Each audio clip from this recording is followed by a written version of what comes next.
In this video, we will discuss about mechanical properties of polymers. The mechanical behavior of the polymers can be well studied by its stress and strain properties. To study the stress and strain property, we need to apply a tension stress in order to produce an elongation or strain in it until the polymer ruptures. By studying these, we can analyze the mechanical behavior of a polymer, and the results can be represented in the form of stress-strain curve. This is the stress-strain curve of a polymer which is drawn for both thermosets and thermoplastics.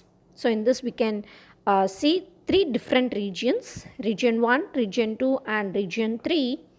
As the stress is increased, the strain increases until a yield point, then more stress is given to produce a fracture in it.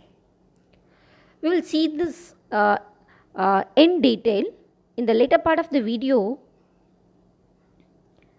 So the strain or the elongation produced can be defined as the fractional increase in the length of the polymer sample to its the original length.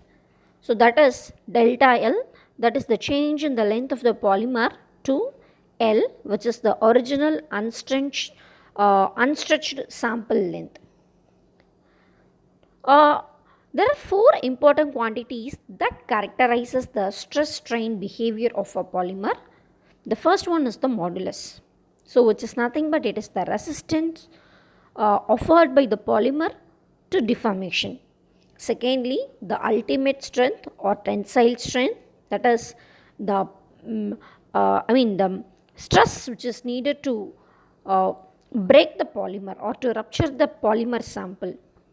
Thirdly, ultimate elongation. So the extent of elongation at the point where the sample ruptures. The fourth is elastic elongation. This elastic elongation is measured by the extent of reversible elongation. So that is the elasticity of the polymer.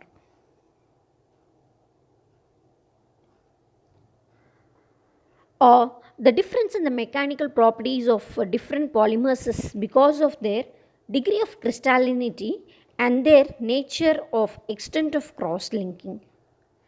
Generally, at normal temperature, the stress-strain graph of a polymer is linear and it follows the Hooke's law. We know what is a Hooke's law.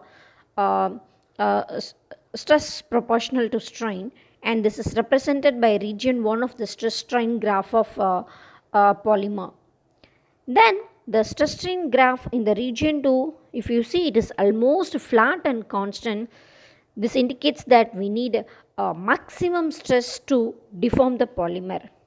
And in the third region, the flat curve continues, and at one point the fracture occurs. This is the point where the maximum stress is applied to get the fracture of a polymer, which is called as the tensile strength of the polymer.